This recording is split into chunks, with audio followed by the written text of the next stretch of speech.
Hello students, আজকে model activity টাস্কের part 3 মানে 3 নম্বর মডেল অ্যাক্টিভিটি টাস্ক ক্লাস 9 এর ভৌত বিজ্ঞানের সেটারই আজকে ভিডিও। এটা অ্যাকচুয়ালি তোমাদের বাড়ির কাজ। বাংলা শিক্ষা ওয়েবসাইটে যে বাড়ির কাজের জন্য যে মডেল অ্যাক্টিভিটি টাস্ক 1, 2, 3 এগুলো দেওয়া হয়েছিল সেগুলোরই উত্তর। এটা 3 নম্বরের। এগুলো তোমাদেরকে নিয়ে গিয়ে সম্পূর্ণ সলভ করে নিয়ে গিয়ে লিখে নিয়ে গিয়ে স্কুলে জমা দিতে হবে যখন স্কুল খুলবে।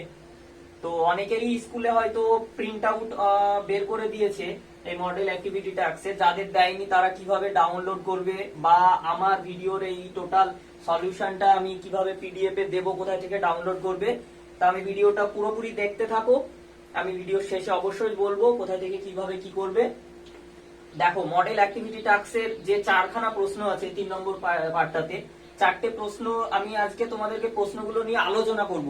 প্রশ্নগুলো উত্তরকে আমি তোমাদেরকে বুঝিয়ে দেওয়ার চেষ্টা করব, কেননা তোমাদেরকে যদি আমি উত্তর লিখে দিই তো আমি পিডিএফ ফাইল দিয়ে দেবো, তোমরা দেখে লিখে নিতে পারবে, কোনো অসুবিধা নেই, কিন্তু বোঝাটা দরকার। তো কনসেপ্টটা একটু ক্লিয়ার করো। চলো দেখি প্রথম প্রশ্নটা কি বলছে। প্রথম প্রশ্ন বলছে, বিজ্ঞানের বিভিন্ন শাখায় অ্যাভোগাড্রো সংখ্যার গুরুত্ব নির্ণয় করো। তাহলে দেখতে হবে অ্যাভোগাড্রো সংখ্যাটা কি।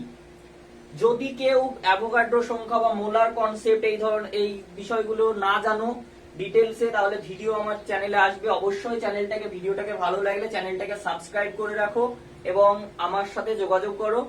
খুব শীঘ্রই এই টপিকগুলোর উপর ভিডিও আসবে, দেখতে পারো। তো চলো দেখো, অ্যাভোগাড্রো সংখ্যা হলো শুধু একটা সংখ্যা, শুধুমাত্র একটা সংখ্যা, কিছু না। এই সংখ্যাটাকে অ্যাভোগাড্রো সংখ্যাটাকে আমরা কি দিয়ে লিখি? এম এ, নিচে এ। মানটা কি? মানটা হলো বিজ্ঞানী অ্যাভোগাড্রো এই সংখ্যাটা আবিষ্কার করেছিলেন, মানে সংখ্যাটা বার করেছিলেন। তো এই যে পার্টিকুলার এই সংখ্যাটা আসলে কি জিনিস? 6 পয়েন্ট, এর মানটা হচ্ছে 6.023 ইন্টু 10 টু দি পাওয়ার 23। এটা অনেকটা বেশি, আমাদের কল্পনারও বাইরে এই সংখ্যাটা কতটা বড়। তো অ্যাকচুয়ালি এই সংখ্যাটা কি? সংখ্যাটা কি বলতে দেখো, আমরা কি জানি যে তোমাকে যদি বলে যে 1 ডজন কোন জিনিস, 1 ডজন মানে কি আমরা জানি? 1 ডজন মানে 12টা, তাই তো? ঠিক এরকমই অ্যাভোগাড্রো সংখ্যাটাও একটা সেরকম ধরনের সংখ্যা। এটাকে কি বলে জানো? মোল। মোল, 1 মোল। 1 মোল মানে হলো এটা। তার মানে কি 1 মোলের মধ্যে এতগুলো সংখ্যা রয়েছে। 6.023 ইন্টু 10 টু দি পাওয়ার 23, মানে 1 এর পরে 23টা শূন্য। বুঝতে পারছো কতটা বড় হবে?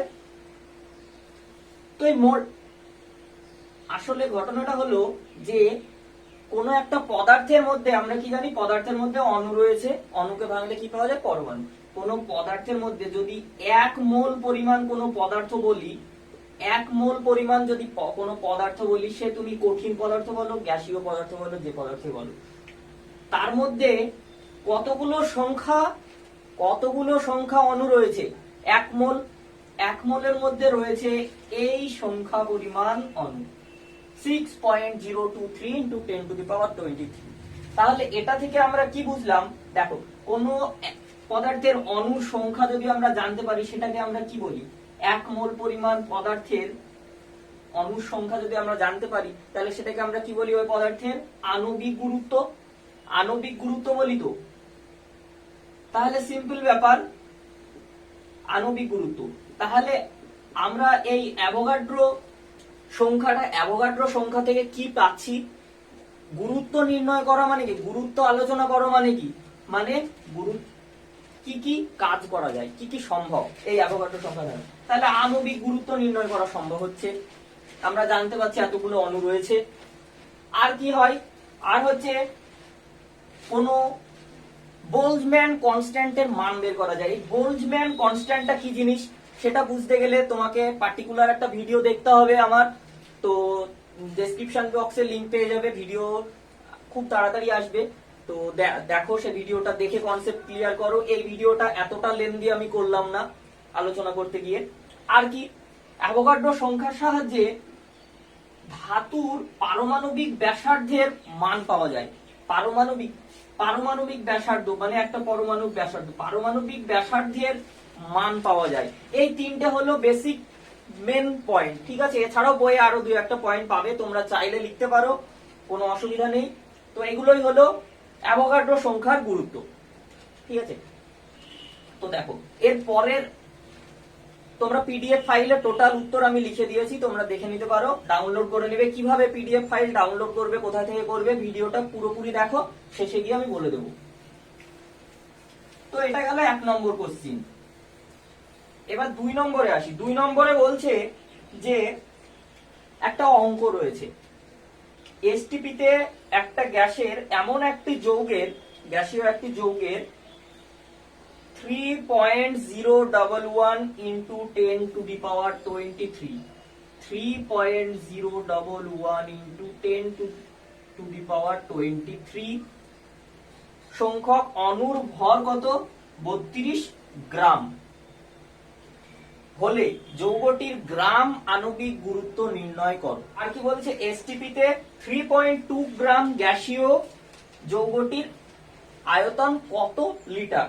তো তার মানে কি দেখো, প্রশ্নে বলেছে কি এই 3.011 into 10 to the power 23 এতগুলো অণুর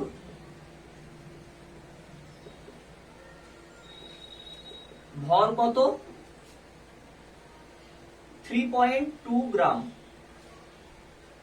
3.2 গ্রাম, ঠিক আছে। বের করতে হবে কি আমাদেরকে? আণবিক গুরুত্ব। আণবিক গুরুত্ব মানে কি? 1 মোল পরিমাণ এই পদার্থটার অণুর ভর কত। তাহলে 1 মোলের মধ্যে কতগুলো অণু রয়েছে সেটা আমাদেরকে জানতে হবে। একটু আগে আমরা দেখলাম অ্যাভোগাড্রো সংখ্যা, যে 1 মোল পরিমাণ কোন পদার্থের মধ্যে কতগুলো অণু থাকে? 6.023 into 10 to the power 23 এতগুলো অণু রয়েছে। তাহলে এই সংখ্যক অণুর ভর বের করতে হবে, সেটাই হলো আণবিক গুরুত্ব। তাহলে এতগুলো অণুর ভর যদি 32 গ্রাম হয়, তাহলে একটা অণুর গ্রাম ভর কত? ভাগ করব, একটা অণুর ভর কত? ঐকিক নিয়মে 3.2 কে ভাগ করো কত দিয়ে? 3.011 into 10 to the power 23, ঠিক আছে। আচ্ছা এখানে দেখো পয়েন্ট রয়েছে, এটাকে যদি আমি পয়েন্টটাকে দশমিকটাকে তুলে দিই, তাহলে দেখো 10 দিয়ে ভাগ হয়, মানে ইনটু 10, নিচে আর একটা 10 চলে আসে, ঠিক আছে। তাহলে আমি এখানটা কি লিখলাম? 32 লিখলাম, 3.2 আর লিখলাম না, পয়েন্ট তুলে দিলাম। তাহলে আমাকে এবার কি বের করতে হবে? এতগুলো অণুর ভর বের করতে হবে, সেটাই হলো আণবিক গুরুত্ব। তাহলে এতগুলো অণুর ভর মানে কি? অ্যাভোগাড্রো সংখ্যা n, তাহলে 6.023 into 10 to the power 23 সংখ্যক অণুর ভর কত? এটা দিয়ে গুণ করব, তাহলে 32 into 6.023 into 10 to the power 23 divide by 3.011,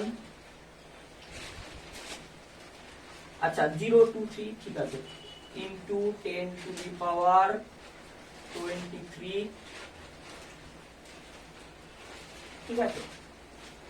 sorry 22 আছে, 22, এটা ভুল লিখেছিলাম, 22, তাহলে এখানে 2, এত 22 into 10, মানে আরেকটা 10 গুণ হলে এখানে 22টা আছে, 22 আছে, তাহলে এই 10টা সমেত যোগ হলে কত হয়?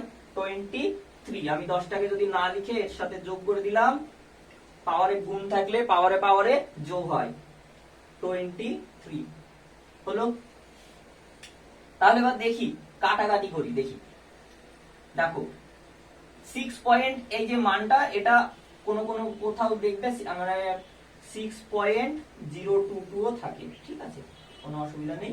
6.022 বা 6.023, তা আমি 22 ধরে নিলাম, কাটাকাটি করতে সুবিধা হবে। এটাকে 2 দিয়ে সরাসরি কেটে যাবে, দেখো, তাহলে 2 দিয়ে গুণ কেটে যাবে, আর 10 to the power 23, তাহলে কত হলো? 32 দুগুণ 64, 64 গ্রাম। তাহলে ওজন কত বেরোলো আমার? 64 গ্রাম।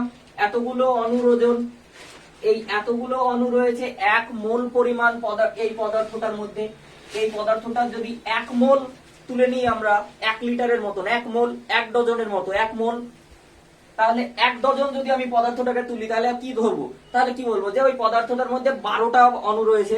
ঠিক একই ব্যাপার, 1 মোল পরিমাণ পদার্থটা তুলে নিয়েছি, মানে পদার্থটার মধ্যে এতগুলো সংখ্যক অণু রয়েছে। তো এতগুলো সংখ্যক অণু যেটা বেরোলো সেটাই হলো আণবিক গুরুত্ব।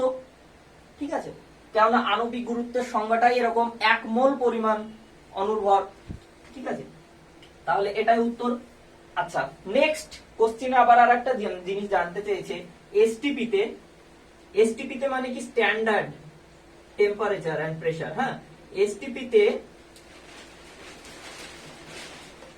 3.2 গ্রাম গ্যাসীয় যৌগটির আয়তন কত লিটার? আচ্ছা, তাহলে এসটিপি তে আমরা কি জানি? এসটিপি তে আমরা জানি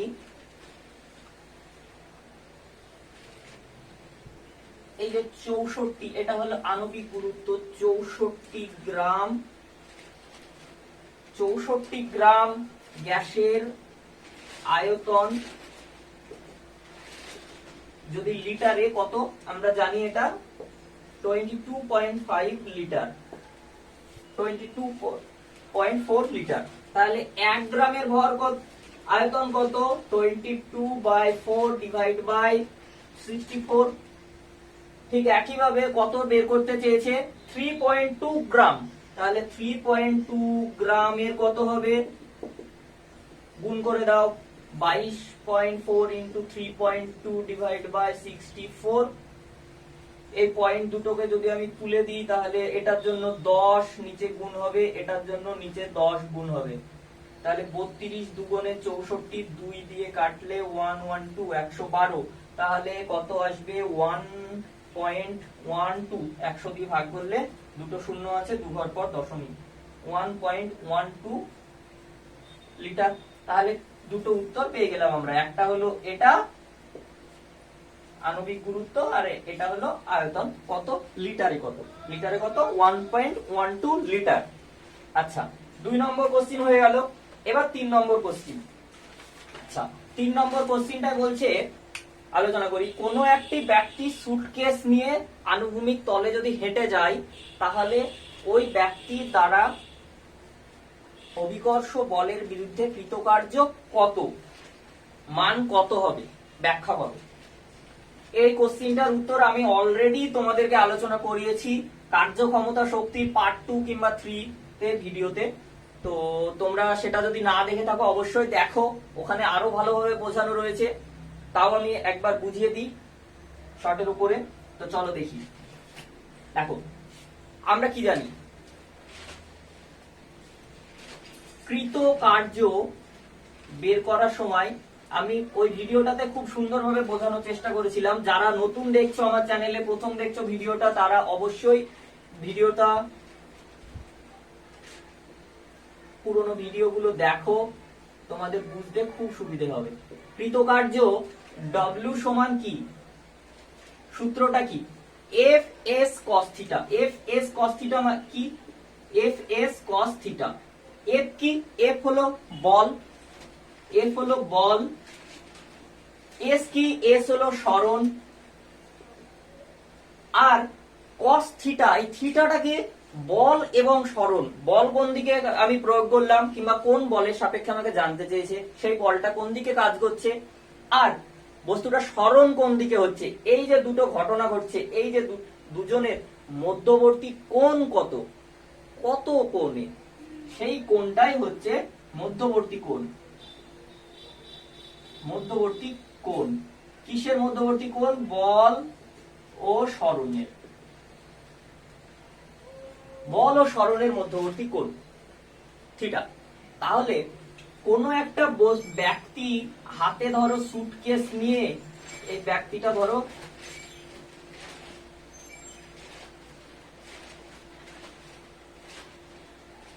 হাতে সুটকেস নিয়ে সামনের দিকে এগিয়ে যাচ্ছে, তাহলে সরণ কোন দিকে বস্তুটার? সরণ এস হচ্ছে এইদিকে। আচ্ছা, এই সুটকেসটা সুটকেসটা হলো বস্তু, ব্যক্তিটার সঙ্গেই স্মরণ হচ্ছে সুটকেসটা সামনের দিকে। আচ্ছা, সুটকেসটার অভিকর্ষ বল কোন দিকে কাজ করছে? অভিকর্ষ বল সবসময় আমরা কি জানি, ভূপৃষ্ঠের দিকে। এটা ধরো ভূপৃষ্ঠের নিচের দিকে কিসের অভিকর্ষ বল কি কাজ করছে? জি কাজ করছে। ঠিক আছে, নিচের দিকে তাহলে কি কাজ করছে? গ্র্যাভিটেশনাল ফোর্স কাজ করছে। ঠিক আছে, তাহলে ফোর্স আমার কোন দিকে কাজ করলো? নিচের দিকে। সরণ আমার কোন দিকে হলো? সামনের দিকে। মধ্যবর্তী কোণ কত দেখতে পাচ্ছি? 90 ডিগ্রি, তাই তো? তাহলে যদি 90 ডিগ্রি হয় মধ্যবর্তী কোণ, ত্রিকোণমিতিতে আমরা জানি cos 90 ডিগ্রির মান কত?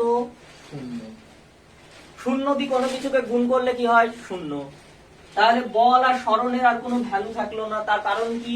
মধ্যবর্তী কোণ হয়ে গেছে 0। তাহলে 0 দিয়ে গুণ করে দিলাম, টোটাল কার্য আমি দেখতে পেলাম কি? 0 হয়ে গেল। কেন কার্য 0 হলো? সরণ এবং বলের অভিমুখ অভিকর্ষ বল কোন দিকে কাজ করছে? নিচের দিকে। অভিকর্ষজ টান কোন দিকে কাজ করছে? বস্তুটাকে টানছে কোন দিকে? পৃথিবী তার কেন্দ্রের দিকে, তাই তো? কেন্দ্রের দিকে টানছে। তাহলে বল কোন দিকে কাজ করছে? অভিকর্ষ বল এদিকে কাজ করছে। কিন্তু বস্তুটাকে ব্যক্তির সাপেক্ষে যদি বলে, তাহলে ব্যক্তি কিন্তু উপরের দিকে ধরে আছে বলে বস্তুটা ধরে আছে কোন বলের বিরুদ্ধে? অভিকর্ষ বলের বিরুদ্ধে। এইদিকে ফোর্স। আমি ধরো সুটকেসটা নিয়ে হাঁটছি, তাহলে আমি সুটকেসটার উপরে কোন দিকে বল প্রয়োগ করছি? উপরের দিকে, তবেই তো ধরছি। নিচের দিকে কোন বল? অভিকর্ষ বল কাজ করছে, তাই তো? তাহলে সেই কারণে আমি টোটাল ঘটনার বিবৃতিটা আমি পিডিএফ ফাইলে লিখে দিয়েছি, এখানে শুধু জাস্ট বোঝালাম ব্যাপারটা তোমাদেরকে। তো সেই কারণে cos 90 এর মান 0, তাই কৃতকার্য এখানে কি হবে? 0 হবে। আচ্ছা, এবার চলে যাই চলো 4 নম্বর প্রশ্নে। 4 নম্বর প্রশ্নে বলছে 100 গ্রাম ভরের একটি বস্তু। আচ্ছা, 100 গ্রাম ভরের ধরো একটা বস্তু, এটা ধরো 100 গ্রাম ভরের একটা বস্তু। এই বস্তুটা ভূপৃষ্ঠ থেকে ধরো 500 মিটার বলেছে, 500 মিটার উপরে রয়েছে। ঠিক আছে, 500 মিটার উপরে রয়েছে ভূপৃষ্ঠ থেকে। আর কি, এই উচ্চতা থেকে যদি বাধাহীনভাবে পড়তে শুরু করে, তাহলে 3 সেকেন্ড পরে তার গতিশক্তি কত হবে? 3 সেকেন্ড পরে গতিশক্তি কত হবে? দেখো, বস্তুটা প্রথমে স্থির রয়েছে, তার মানে তাহলে এর প্রারম্ভিক বেগ কত? এটাও যদি বুঝতে না পারো, বল গতি চ্যাপ্টারে আমি এই ব্যাপারগুলো সম্পূর্ণ ভেঙে বুঝিয়েছি, তোমরা ভিডিওটা সেখানে গিয়ে দেখে নাও একবার। আচ্ছা, প্রারম্ভিক বেগ কত? ইউ সমান তাহলে কত? 0। শুরুতে কোনো বেগ আছে? বস্তুটা তো স্থির অবস্থায় রয়েছে, তাহলে প্রারম্ভিক বেগ ইউ সমান 0। কিন্তু ধরো বস্তুটা আবার পড়তে শুরু করলো, 3 সেকেন্ড পরে বস্তুটা ধরো এখানটায় আসলো। এটা ধরো 3 সেকেন্ড পর এখানটায় আসলো বস্তুটা। এই সময় বস্তুটার ধরো বেগ হলো ভি। ঠিক আছে, আমার এইটুকু পর্যন্ত আমার ঘটনাটা, এই ঘটনাটার মধ্যে আমাকে বের করতে হবে। তাহলে আমার আর পরের দিকের কথা ভুলে যাও, দরকার নাই। বাকি কখন মাটিতে পড়লো, কখন কি গেল দেখে দরকার নাই, কারণ কোশ্চিন করেছে আমাকে এই 3 সেকেন্ডের মধ্যে। এই যে 3 সেকেন্ডে এতটুকু পড়ছে, তাহলে সেই অবস্থায় গতিশক্তি কত? এই অবস্থায় গতিশক্তি কত মানে কি? এনার্জি, কাইনেটিক এনার্জি, কেই, কাইনেটিক এনার্জি। ঠিক আছে, তো কাইনেটিক এনার্জি, স্থিতিশক্তি, গতিশক্তি নিয়েও আমি আমার ভিডিওতে সমস্ত কিছু ভেঙে বুঝিয়েছি। তোমরা আবার বলছি, যদি বুঝতে অসুবিধা হয় ভিডিও গিয়ে দেখে নাও। তাহলে আমাকে বের করতে হবে এখানে ভি এর মানটা বের করতে হবে। কারণ কি, আমরা কি জানি স্থিতিশক্তির, এই গতিশক্তির সূত্র কি? Half M V square. M হলো কি? বস্তুর ভর। ভি হলো কি? বস্তুর বেগ। দেখো, বস্তুর ভর তো দিয়ে রেখেছে 100 গ্রাম। ঠিক আছে, কিন্তু ভি নেই, তাহলে আমাকে ভিটা এইখানটায় বের করতে হবে। ভিটা 3 সেকেন্ড পরে। তাহলে আমরা কি জানি, ভি সমান একটা সূত্র কিভাবে এসেছে সেটাও আমি প্রমাণ করেছিলাম, ইউ প্লাস এফ টি, এই সূত্রটা।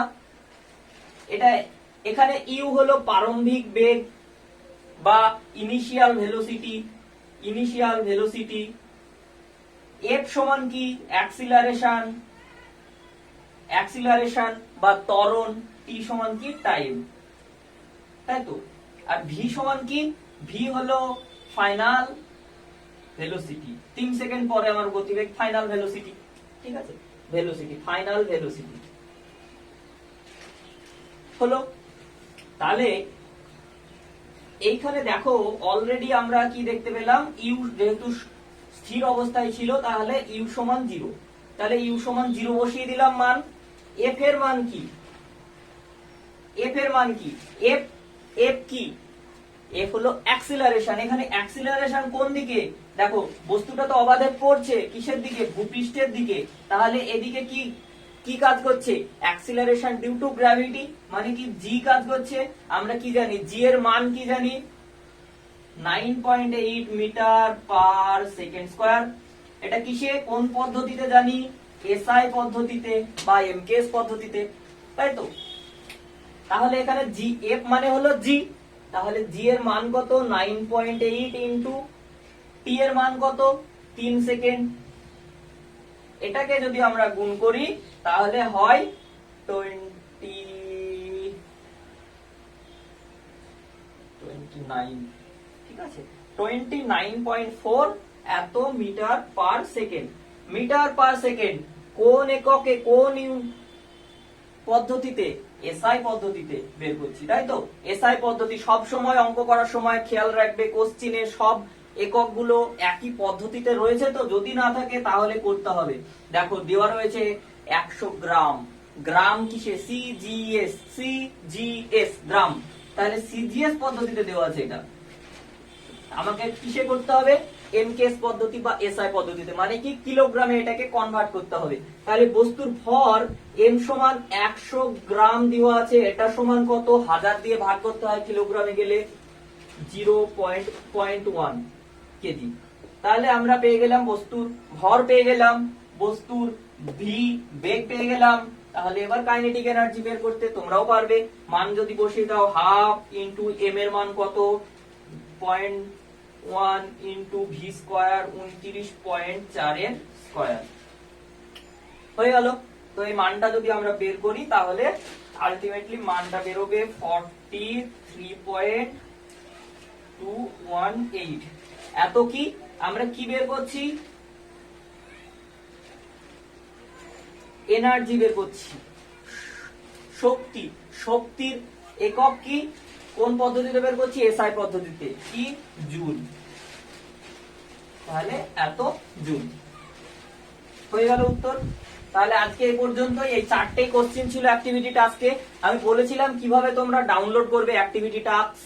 যদি কেউ অ্যাক্টিভিটি টাস্কের কোশ্চেন গুলো এখনো পর্যন্ত স্কুল থেকে দেয়নি বা তোমরা ডাউনলোড করতে পারোনি, সেটা তোমরা একটা কাজ করো, ভিডিও ডেসক্রিপশন বক্সে যাও, ভিডিও ডেসক্রিপশন বক্সে দেখো লিংক দেওয়া থাকবে, তোমরা banglarshikha.gov.in এই সাইটে গিয়েও ডাউনলোড করতে পারো, লিংক দেওয়া থাকবে সোজাসুজি, কিংবা সোজাসুজি পিডিএফ ফাইলটাই তোমরা ডাউনলোড করতে পারো। আমার সাথে দেখবে নিচে হোয়াটসঅ্যাপ নাম্বার দেওয়া থাকবে, ঠিক আছে। যদি না দেওয়া থাকে, যদি না বুঝতে পারো, এখানে আমি লিখে দিচ্ছি, এই নাম্বারে তোমরা আমার সাথে কন্ট্যাক্ট করো হোয়াটসঅ্যাপে পিডিএফ ফাইলের জন্য। যারা ফেসবুক ইউজ না করো, যারা ফেসবুক ইউজ করো তারা নিচে ফেসবুক গ্রুপের লিংক দেওয়া থাকবে, গ্রুপে যাবে, গ্রুপে গিয়ে ফাইল অপশন দেখতে পাবে, সেখানটাতে পিডিএফ ফাইল অল আমি আপলোড করে দেবো, সেখান থেকেও ডাউনলোড করে নিতে পারো। সব রকমের ব্যবস্থা রয়েছে। তো তোমরা শুধু দেখো, বোঝো, এবং বোঝার পরে পিডিএফ ফাইলটা ডাউনলোড করে সেখান থেকে দেখে বুঝে আরেকবার পড়ো, বই পড়ো, তারপর লিখে নাও। আর ভালো লাগলে বন্ধুদের সাথে অবশ্যই ভিডিওটা শেয়ার করো। আর পার্ট 2 পার্ট 1 অ্যাক্টিভিটি টাস্কের আমি প্রথমে 3 নম্বর পার্টটা, লাস্ট পার্ট যেটা, সেটা দিলাম। অনেকেই বলছিল সেই কারণে আমাকে মেসেজ করে। তো সে পার্ট 2 এবং পার্ট 1ও আসছে, চিন্তা করো না, চিন্তার কোনো কারণ নেই, খুব তাড়াতাড়ি আসছে, 2-1 দিনের মধ্যেই। So bye bye.